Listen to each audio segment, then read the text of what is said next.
Welcome to The Explainer. Today, we're diving into something I think you're going to find, well, incredibly useful. We're basically going to build a user's guide to you.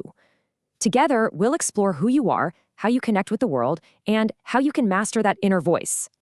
I mean, seriously, haven't we all wished for that at some point? A guide that could just explain why you react the way you do, or how to get your point across better, or just how to deal with stress. Let's think of this as the first draft of that manual, a personal blueprint for becoming more self-aware and helping you grow. So, first things first, we've got to start with the very foundation of this personal blueprint, your personality. Think of it as the operating system that's running in the background of everything you do. Now, we often think of personality as this fixed thing, right? Like you're just stuck with it. But it's way more helpful to see it as a pattern. And the great thing about patterns, they can evolve, especially in your career. Just realizing that your personality is dynamic, that's the real first step towards growth. So where does this blueprint even come from? Well, it's not just one thing. It's actually this fascinating mix of nature, the genetic stuff you're born with, nurture, the culture at your job and at home, and maybe most powerfully, your own unique life experiences. They're constantly shaping and reshaping who you are. Okay, this right here, this perfectly illustrates one of the most fundamental differences you'll see in people. It's not just about being shy versus being outgoing. It's all about energy. Do you recharge your batteries with some quiet time, or do you get your energy from being around others? Knowing this about yourself and your colleagues can be a total game changer for teamwork. Okay, so that's the blueprint. Let's move on and see how you use that blueprint to interact with the world around you. We're talking about interpersonal skills, basically the tools you use to build bridges with other people. One of the most critical skills, but one we so often overlook, is active listening. And it's not just hearing words, it's a real three-step process. First, you give someone your full attention. Then you clarify. Maybe you say something like, okay, so what I'm hearing is, and finally, you confirm you've got it. When you do this, you're not just dodging misunderstandings, you're showing that person you truly hear them. And when you take those listening skills and bring them into a group setting, well, that's where you get the magic of great teamwork. Yeah, it's built on essentials like having clear, shared goals, but it's really powered by things like empathy and dependability, knowing you can count on each other to do the work and to understand where you're each coming from. But of course, wherever you have people, you're gonna have some conflict. It's just inevitable. The key thing to remember, though, is that not all disagreements are created equal. Is it just a simple misunderstanding, or are you arguing over different sets of data? Recognizing what kind of conflict you're in is the absolute first step to fixing it. So this gives us a kind of playbook for how to handle things. And yeah, sometimes avoiding a tiny issue is the smartest move.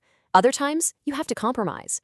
But the real goal, the best long-term solution, is almost always collaboration, finding that win-win where everyone moves forward. All right, so we've looked outward at how we connect with others. Now let's turn that lens inward. It's time to explore your intrapersonal skills, which is really just the art of understanding and managing your own internal world.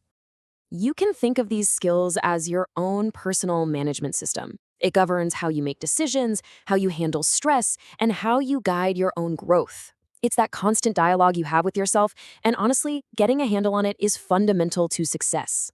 And a strong inner self, it's really built on these distinct pillars. You've got resilience, that's your ability to bounce back when things get tough. And then there's self-discipline, which is like the engine that keeps you going, especially when your motivation takes a little dip. And here's the best part. You can actually train these skills. This isn't some abstract theory.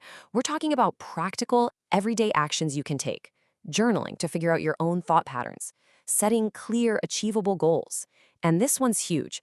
Changing that inner critic into an inner coach by practicing kind self-talk. Okay, now let's bring it all home. We're going to take everything we've talked about, your blueprint, your skills, and use it to build something seriously powerful. Real, authentic confidence. I want you to really let this sink in for a second.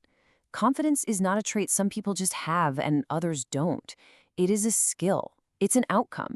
It's something you can actively construct one action at a time. Here's the official definition, but look closely. Notice it's not about being the loudest person in the room or always having the right answer. It's a quiet, internal belief in your own competence to handle whatever comes your way. So how do you actually build that belief? You start with these small, consistent behaviors. When you prepare thoroughly before a big meeting, you don't just look more confident, you are actively making yourself feel more confident.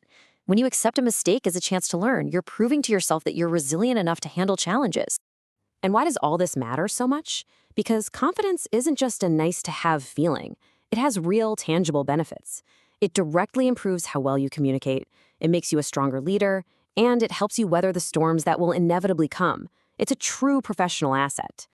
So, we come full circle, right back to where we started. This user's guide, this personal blueprint, it's not set in stone. It's a living document, and you're the one holding the pen. The tools are all right here. So the only real question left is, what are you going to build with them?